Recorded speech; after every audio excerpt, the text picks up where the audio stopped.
ABD'nin İran'a yönelik başlattığı savaş 6. gününde devam ederken Azerbaycan'ın da bir havaalanına yönelik bir saldırı gerçekleştirdiğine dair haberler düştü basına. İran tarafından İran Dışişleri Bakan Yardımcısı bu saldırıyı biz gerçekleştirmedik dedi. Yani bir sahte bayrak operasyonu diye adlandırılıyor. Yani false flag operation dedikleri ve İsrail'i suçladı. Aliyev de bu savaşa dahil olmayacaklarını, bu operasyona dahil olmayacaklarını söyledi. Siz bu gelişmeleri nasıl değerlendirdiniz? Önce bunu sorayım ve genel olarak İran genelinde yaşanan bu gelişmeleri, savaşın 6.'daki gelişmeleri nasıl yorumluyorsunuz?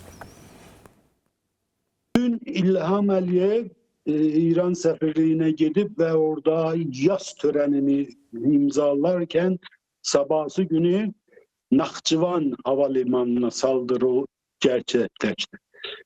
Sadece bunu diyebilirim ki İlham ya bütün ülkedeki hükümetler bu savaşa girmese de savaş onları buluptu. Onlar bir reaksiyonla sadece bu savaşı istemeyinler savaşına dahil olurlar. İzin istəyirəm bu savaşın neden baş verdiği, ne istəyir, hangi hedefler, hangi niyetle ve ne istəyir onu bir tarihi bir bölüme geçim. Tabii. İzin verir misiniz? Tabii, buyurun. Bir əsr boyudur ki, Amerika istəyir ki, İran adlanan o ölkəni mənimsəsin, sahibləsin. Onun üçün də dəfələrlə hərbi çevriliş etdi və hakimiyyəti devirdi. En sonunda da 1979'da da İran devrimi baş tutanda da Kartel yönetimi Hayzer General'ın vasıtasıyla bu hərbi çevrilişi uğura getirdi. Ama devrim udmadı. Amerika seçtiği, Carter seçtiği Khomeini'ni inkılabın, devrimin başına getirdi, koydu. Çünkü istəyirdi bir dəfəlik bu İran'a sahip çıksın. Aynı zamana, aynı tekrar bu senaryonu gerçekleştirirler. Benim nəzərim böylədir. Şimdi 3 yıl, 4 ildir Jiyan Azadı, Zəncindəki Azadının bu devrimi başa çatmıyordu. Bu milyonlarla insan bu devrimi aynı 1978'deki gibi sistemlere karşı, sömürgeye karşı, istiliğe karşı, özgürlüğe, eşitçiliğe karşı istemek niyetiyle aynı Jiyan Azadı hedefleriyle gerçekleşir. Bunlar korkurdular ki o İran'daki sistem, hakim, hükümet, devletçiliği devrim eliyle çevrilsin, devrim eliyle dağıtılsın. 1978'de de 76'da da böyle bir dönemiydi. Şimdi biz bir şeyle karşı karşıyayız. Bir Sehyonizm tarafından kullanılan İsrail hükümeti, Sehyonizm təhcə İsrail değil. Bir de Amerika ki o İsrail'in ricasıyla yok, emriyle, Sehyon'un emriyle bu savaşa geldiler. Savaş ne istiyor? Savaş bu devrim, Jiyan Azadı ile başlayan o milyonlarla katılımı, bütün seri eleyen İran xalqları birleştiren birgə mücadilə səfərbər olmuş bu halda bilirlər ki, əgər İran dövlətini hər hansı bir güclə yıxsalar, o sistem dağılacaq, dövlət yox olacaq. Dövlətə və o sömürgə sistemi, kapitalizm dünyasında o sömürgə sistemi macal tapmayacaq ki, yeniden bərpa olsun. Şimdi iki niyet var. Birinci niyet İsrail'inki ve Sehyonistlərinki ki, bunlar bir niyet ile, yani bütün necə ki 1978'deki inkılapta en büyük kazanan İsrail oldu, bunu subut eləyə İzin verseniz fakat işare edeyim. O zaman Şah döneminde Amerika kartel 100 milyonlar dolar xərclədi. Khomeini'ni o inqilabın başına koydurdu medya vasıtasıyla ve onu getirdi, çevriliş yaptırdı. Haizleri gönderdi, gitsin orada erteşi hərbi qüvvələri sakitləşdirsin və Xumeyniyə qoşuldular. İndi de aynı senaryo İsrail yönet. Şahın oğluna himaye verir, maddi, mənəvi dəstəklər və rəsanə, medya verir. O da aynı şey istəyir. Gene de devrimin rəhbəri olsun, bir söz verir. Deyir ki, mən bu dövləti, bu qoruyan sistemi mən qoruya bilirəm. Yeganə qoruyan adam mənəm və bunu da İsrail tamamilə dəstəkləyir. Ama Amerika başka bir şey istiyor. Amerika istiyor o devlet ve o sistem nizamı, sermayedarı, kapitalizm nizamı dünyada, İran'da devam etsin. Ancak pay istiyor. O pay ki bir əsr boyu Amerika hükümetleri, Kennedy'den axırıncısıydı, o ilki değirdi, Carter değirdi, bütün Amerika devletlerinin başında duran qüvvələr istəyirlər İranı mənimsəyərlər. Yəni siz bir küre böyüklüğünde bulutların savaşı var. İran'ı kim mənimsəyərlər, sahiplenirsə, o bütün siz bu bulutları bakın, India, China, Rusya, Avrupa bloku, Britanya matonların başında duran bu bulut Amerika'ya karşı tezatları var menfaat üzerinde. Herkes istiyor bu İran'ı mənimsəyə. Hem kapitalizm sistemini dağılması, bu devletçilik, devlet dağılmasın diyerek öz adamlarını bu inqilabın, ya bu çevrişin, bu hərbiden sonra başa geçsinler.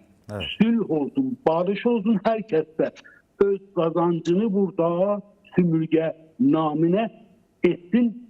Ama devrim, ziyan, azadı devrimi uğur kazanmasın. Əsl niyyətləri budur. Amerika, İsrail, ama rəqib bölgeler, yani Rusya, Avrupa Birliği, görürsünüz Britanya şimdi Kazakları Amerika ile savaş, kapitalizm ya emperyalizm Amerika liderliğindesin, mənasız bir kavramdır. Emperyalistlerin içinde savaş var. China emperyalisti komünist örtüyüyle Rusya ile birleşebilirler. Ama her ikisi de menfaatlerine göre Afganistan'da da savaşım var. Şimdi gele İran'a. İsrail o zaman 1978. İnqilabın bittiği dönemde Xumeyni uğur kazandığı tek kazanan şeydi. Yüzler milyon Amerika doları Xumeyni'ni getirmeye sərf etti. Ama tek kazanan o devrimde fakat İsrail oldu. İki böyük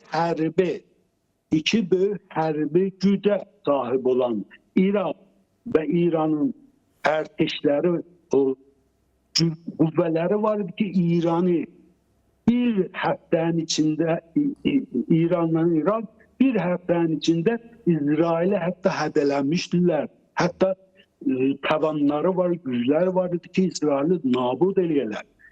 İsrail iki ölkə Palestin ve İsrail'e gedirdi. Az kalırdı o barış anlaşmasını Oslo'da kabul eləyər. Tek kazanan o. Görürsünüz İran devrimi güya uğur kazanandan sonra en birinci bu senaryonu yöneten, para koyan Amerika oldu. Bir sene geçmeden Xumeyni dedi yalan danışmışam, Amerika'ya ve emperyalizme karşı bir savaş açtı. En büyük uduzanı da gene de Amerika oldu. Görürsünüz İsrail ve Amerika'nın tezatları, menfaatleri burada da ötüşür. Aynıdır. Şimdi İsrail ne istiyor savaştan? İsrail istiyor bu ülkeni hiç kimsiz, iç savaşta hatta olursa olsun bu iç savaşı açtı. Rıza Pehlevi o grubu, faşist cephe hələ hakimiyyətə gəlmədən qabaq görürsünüz ötən həftə Kürtlərə savaş açdı. Xumeyni də ilk aylardakı hakimiyyəti ən birinci böyük düşmanı Kürt xalqına cihad elan elədi, fətva sadır elədi. Aynısı da Rıza Pəhləvi və İsrail istəyir İran daxilində iç savaş açsın, xalqlar bir-birinə düşman. Bu o kadar savaş böyüsün ki İran adlanan bir varlık, bir bütünlükte hiçbir rəqibin eline getmesin. Amerika gene de oyuna gelipti. Amerika'nın hərbi gücleriyle görürsünüz savaş hara gedir. Mənim səsim var mı? Evet. Peki kısaca bu Azerbaycan'ın tutumunu nasıl yorumluyorsunuz? Aliyev'in açıklamasını nasıl yorumluyorsunuz? Bütün hakimiyetler Türkiye'de, Azerbaycan, Pakistan, Irak, bütün hakimler, bu kudretler korkurlar, titriyirler ki bir qüvvə orada Ziyan Azadı devriminden titriyirler, korkudan yalvarırlar. Hatta görürsünüz Türkiye'nin tutumuyla Azerbaycan'ın ya Irak'ınki hepsininki Avrupa'nınki birdir. Amandır devrim uğur kazanmasın, devletçilik, devlet kalsın, iç savaş çıkmasın. İç savaş değiller ama savaştır. Evet. Amerika'da istəyir oldu təzminat verək ki, bu hükümeti mən devirəcəyəm içindeki qüvvələrlə, hakimiyyətin bir qüvvələrin vasitəsilə bu dövlətçiliyi qoymayacağım ki, dağılsın. Sömürge devam edecek. Azerbaycan'dan Türkiye en büyük korkusu budur. Evet. Oradaki halklar, ezilmiş halklar, sınıflar, insanlar, eşitçiliği, beraberliği, özgürlüğü bir şeyde bilirler, bir şeyde anlıyorlar. Slogan, zenzindeki azadlığın mefhumu, sitemgeri dəstgahını, sitem eden dəstgah fakat devlettir. Devleti her kim el alsa gene de kadınların haklarını savunmayacak, gene de tümürge o kapitalizm her kim hansı erbab onu seçipti, hansı simada olursa olsun, hansı sloganı verirse mecburdur o devleti kaldı saklamak için yüzler milyar dolar hatta petrol kazancı kazansa da təhrimlər, ambardolar geçse de o devletçilik 35 milyon ac ona devlete, hakime bakan onu birinci karnını gerek devlet. Erteşi var, hərbisi var, bütün devletçilik organları var. Bunun fakat saklaması %95% o gelirleri petroldan her şeyden gere satıla fakat bunu sakladım. Bu nedir? Bu mekanizm devlet en büyük sitem eden bürokrasi, bütün vizarətxanalar, vəzirliklər, her bir şey sadece bu sümürgenin devamını namine gelipler, iş üstünde hakim oluplar. Hem özleri oğuryalar, hem de ki erbaplarına bir pay versinler. İnqilab devriminde, Xumeyni zamanında siz bakın, en büyük kazanç Avrupa kapitalistliğiydi ki Amerikanı koymadılar gelsinler. Buranın sahibi var idi. Şah Amerikalı değildi. Şah mecbur olmuştu Amerika Carter döneminde. Humanitli meseleler için nəqllər eləyirdi. Şah belə kəsir. İnsanları öldürür, mecbur etti. Şah gələ 400-500 milyar dolar Amerikadan hərbi güc alan 500 milyarda yakın. Ondan önce de bir 400 milyarda yakın Amerikadan getdi, mecbur kaldı. Bu baskılar ki kartayı getirirdi ki ay senin zindanlarında adam ölür, demokrasi yok, islahat gerek var, yöntemini değiştir, məni de kat bu mesele, mənim de payımı vermiyor. Ama mecbur kaldı, verdi. En büyük günahı da buydu. Evet. Bu ülkenin sahibi var. Sahibi Rus kimin, China kimin, Avrupa kimin ki Xumeyni'den sonra o savaş Məmuriyyətləri nə idi? Bu Xomeyni'nin məmuriyyəti nə idi? Özgürlük gətirmək vədəsilə, aclığa son qoymaq, eşitçiliyi, hepsini aradan qaldırdı. Bir dənə fəqət səhyonistlərin ərbablar Xomeyni'ni seçdilər, ora qoydular. Fəqət bir məmuriyyəti var idi. İsrailin mənfəəti naminə savaş başlar. Savaşı təhcə İran-Ərəfat olmasın. Bütün məntəqəyə yayılsın ki, ta İsrailin müsəti böyüsün. Ta ki, İsrail iki dövlət Pələstin İsrailə bölünməsin. Siz görürsünüz, ən axırıncı Həmasın o qətliamını yönətdilər. Bütün bu savaşları səhyonistlər yönətirlər. Məntəqədə hədə-qorxu gələn bu İran rejimi mahiyyətdə səhyonizmə bağlıdır. Çünki onlar bunu yönətirlər. Onların mənafeylə bir blok var dünyada ki, Amerikaya qarşıdır. Amerika burada bir bölümü, Amerikanın indi səhyonistlər və o bölümcü müstəqillidir yönəltirlər. Trump böyle deyir ki, ya her bir prezident böyle seçilmir. Onların onayı namine. Amerika'nın içindeki o savaşlar, səhyonistlər ya başkaları düz bu İran'ın taleyini belli edip bir əsrdir. Belli edip ve belli edecek. Şimdi son sözlerinizi alalım değerli Barış Nasıryan. Başka bir konumuz daha var. Tamam. Son bir dakika lütfen. Tamam. Son cümlelerimi belə deyirəm. Aynı tarix tekrarlanır. İç savaş isteyen İsrail macal vermez ki Amerika bir daha buna sahip çıkıyor.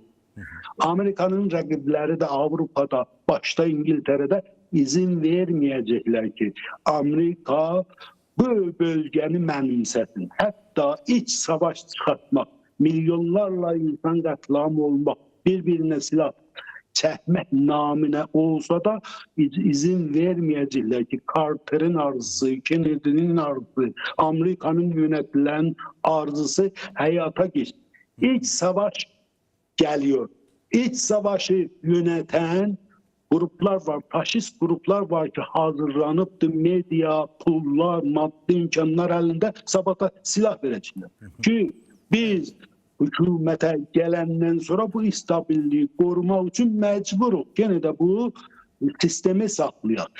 Sistem kapitalizm sistemi söz konusudur.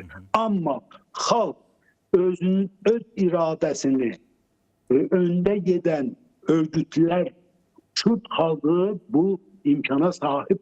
Ben fakat yalvarıyorum. Türk Azerileri bu imkana sahip değiller. Örgütlenmek geçmeyipti. Medyaları yoktu. Milyonlarla Türk Azeri kaldı, Balut kaldı, Arap kaldı. Medyası, gücü yoktu. Önde giden Kürt halkı, kahraman Kürt halkı İran'da, Rojava'da, burada, her yerde. Onun gibi önde giden güç sahibi olanı yoktu. Bize yardım edin. Faslar da yoklardı. Türklerin de yoklardı. Bütün edilmiş halkların da gücü yok. Sizden rica ederim. İnsanlık namine bu iç savaşı görün. Bu iç savaş başlayıptı. En birinci günden insanları qətleləyəcəklər, stabil bir dövlət qurmaq namine bütün o hakim qüvvələr dünyada bunu istəyirlər. O iç savaş hatta geçse, qətliam başlasa da belə sözde demirlər bunu. Sözcüğü beraber. Çok teşekkür ederiz değerli Barış Nasıryan yayınımıza katıldığınız için. Son cümlemi zamanımız doldu gerçekten. Bakın, çok teşekkür ederiz. Tamam. Başka bir yayında belki tekrar konuşuruz. Size yalvarıyorum bu iç savaşı görün, anlayın, anlatın ki biz ne günler, ne haftalar, ne aylar, kanlı aylar bizi teşekkür gözlüyor. ederiz. İyi Size çalışmalar diliyorum başarılar, sizlere. uğurlar, ümid edirəm ki bəşəriyyətin vicdanı oyanı medyalar, sizin gibi medyalar da bu sesi haykırar. Sağ olun. Aman Sağ olun. Teşekkür bəşəriyyət ederiz. tərk edər.